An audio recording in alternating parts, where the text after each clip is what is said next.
Hi everyone, welcome back to class with Miss Hudson. Today we are going to be reviewing locomotor movements and non-locomotor movements. Everyone put on your thinking cap and try to remember what we've been discussing about in class. Some examples of locomotor movements are skipping or running or walking or galloping, and some examples of non-locomotor movements are things such as maybe twisting or stretching or maybe bending down to pick something up. Has anyone been able to tell the key difference between the two? Well, how about we talk about it? The difference between the two is that when you're doing a locomotor movement, your goal is to propel your body forward. And when you are doing a non-locomotor movement, the goal is for you to remain in place. So for today's activity, we're going to get a chance to refresh our memories, and what we're going to do is we're going to play a little activity where we're going to try to unscramble a word with a handful of letters. Does that sound like fun?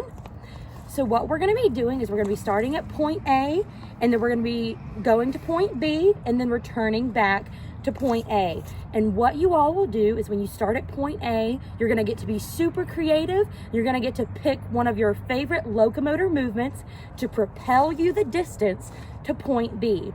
Once you're at point B, you're going to think of one of your favorite non-locomotor movements that we have talked about. And what you're going to do is you're going to use a non-locomotor movement, and you're going to bend down and pick up one of the letters that you see down there, and then you get to pick one more non-locomotor movement, do that, and then it's time to return to point A, so you can either do the same locomotor movement or you can choose a different one to return. Once all the students have went from point A to point B and back to A, the time will come for them to get to be special word detectives and unscramble all the letters and make the word of the day. So let's try it out. I'll show an example. Put our letters at point B, and then I'll start down here at point A. So today, my example is going to be skipping. So I'm going to start here at A, and I'm going to skip to point B.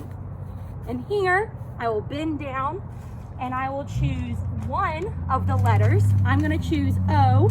I'm going to choose to do a stretch as my non-locomotor activity, and then to return back to point A, I'll choose a different locomotor activity, and I think I'll choose walking this time. So I'll walk back to my classmates at point A. Once all the letters have been picked up, that's when it is time to unscramble them. So let's say all the students were here and we unscrambled our letters. What would our word of the day be? Well, let's check it out. We have an O, and we have an M. Oop, it's a little windy out today. And we have an E, and we have a V. So I wonder, if we use our thinking caps, what can our word detectives figure out with those four letters? I'll give you a hint. We've been doing a lot of this today. We've been moving around. So today's word of the day is move. So then our special word detectives would get to lay that out, M-O-V-E, and they would have successfully unscrambled the word. So just to recap all the fun that we've had today and the special topics that we've been talking about is our locomotor movements are the things that we're gonna do to move ourselves forward and get places.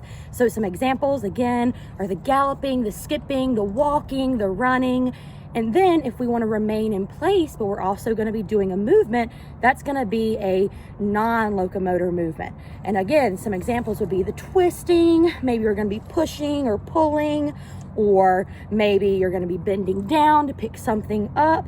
So I encourage you guys to, as you're moving around from day to day, think about your movements. Are you doing both in a day? I have a feeling that you are. Thank you so much for attending class today. I hope that you had the best time. I know that I enjoyed talking about this, and I cannot wait to talk to you all soon. Bye-bye.